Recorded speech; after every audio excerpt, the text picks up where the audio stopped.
think that felt slightly harder than it should have done, but that's what the tape is going to help with.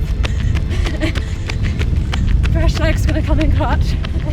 Yeah, I was thinking, I think this has been the hardest block motivationally that I've ever done. Just training all through the winter in this horrible weather, but we're out the other side. Yeah, what's the saying? The hay's in the barn. We've made it to the taper.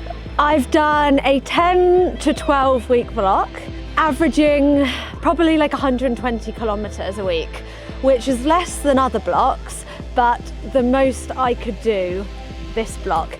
And I just had to work with the cards I'd been dealt. And I'm really happy. I genuinely, looking back, don't think I could have done any more this block. It would have pushed me too hard. I wouldn't have recovered, would have put myself at more of an injury risk. I have done every session. I don't think I've written anything off. It was more wobbly at the start. I was definitely more in my head at the start, a bit emotional, would cry, really doubt myself. But I've grown in confidence a lot. And I've started to look forward to every session, and it's come around really quickly. And yeah, we're 10 days out from Tokyo Marathon now. Obviously back in Battersea Park, 10 days out from Tokyo Marathon, and I have my final harder session, 4 miles over under marathon pace, so 8k of effort. And yeah, I'm in the taper and obviously just not feeling it because my motivation was on the floor because all the work's done. And I'm like, oh, what difference is this really going to make? But I think I can push through for one more hard session and then we rest up. I'm still scared. I've obviously done like 12 weeks of training and I'm like, oh, can I do 8 miles at marathon pace when I've got to do 26 of that in a week and a half? Let's go. I'm just going to do our 50 metres and go into it. All right. Yeah, I haven't cried in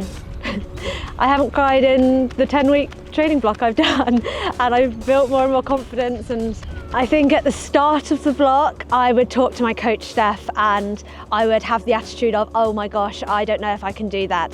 I think Steph definitely understood that I needed to build my confidence, and so she worded my training in a far more palatable way, having like quite a big pace range, knowing that I would go in far more relaxed if I knew the pace targets weren't quite so ambitious. But as soon as I got into the rhythm of it and then started backing myself more, I'd be at the bottom end of those pace targets. Picking up the pace in the session is so much more rewarding and you feel so much better and stronger rather than like digging yourself a hole or getting deeper and deeper in it as the session goes on. So that's definitely been the way I've approached this training and what's worked for me. Race nails secured. That's the teaser for the outfit.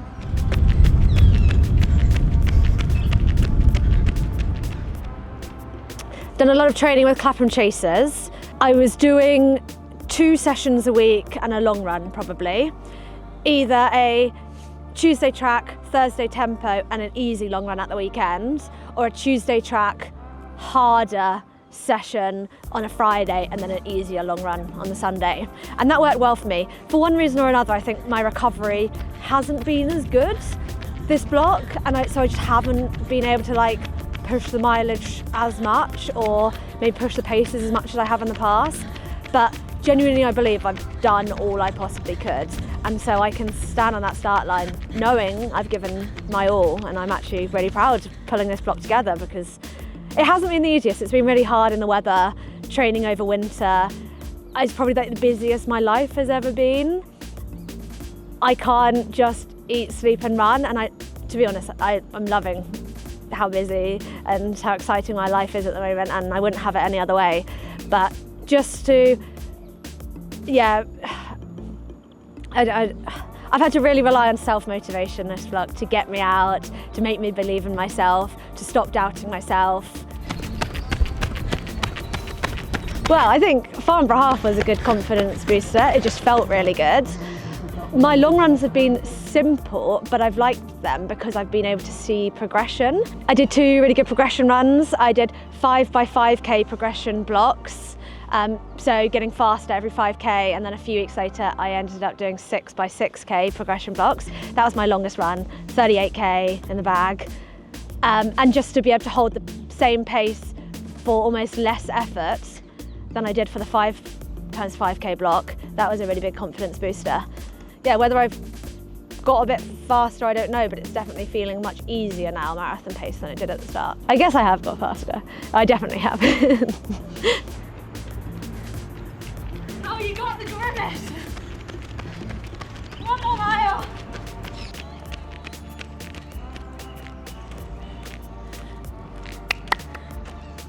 I'm chuffed with that. Chuffed with the whole block. Yeah, one job left to do in Tokyo. That was pretty rad. Can we do it again? Oh, but I can't actually look at your hands. Look at the screen. Yeah. Oh, how are you doing? We look like minions together. Oh my god, yeah! Hello. Hello! Hi both! So you got Good. the camera on you.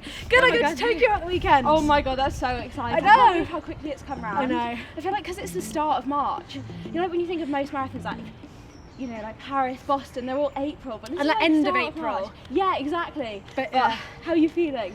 Good, that was my Excited. last session. Yeah, I saw Hugo yesterday and he was like, thank God I'm not doing Tokyo, that's come around far too quick. I think it will be good. Yeah, It's all been smashing been it. fine. It's all been fine. Yeah. 50k GB team. I haven't even seen you since. I still can't believe I'm running 50k in in India. India.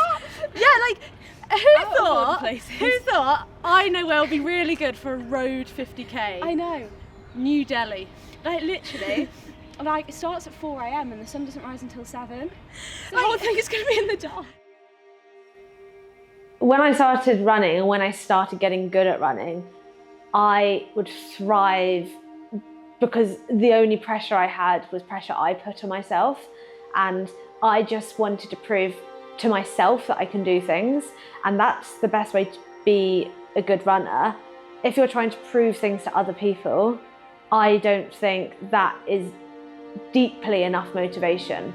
I think it's got to be intrinsic, it's got to be within you. As soon as I worry about trying to impress other people, what other people are going to think of me, whether, you know, they're going to judge my training, which it's like, I'm so grateful for the community I have on social media, and thankfully I have a really kind, supportive group, but obviously I want to do them proud. And so I do sometimes get in my head. I do sometimes, yeah, just worry and doubt myself and have this imposter syndrome. Like, if I don't do a good session, then who am I? But really, this marathon block, I have got a lot better at being Anya, not Anya the runner. Like, my worth isn't on this arbitrary time that I'm running. I think my self-worth is just like all the things I've achieved, and running is the icing on top of the cake.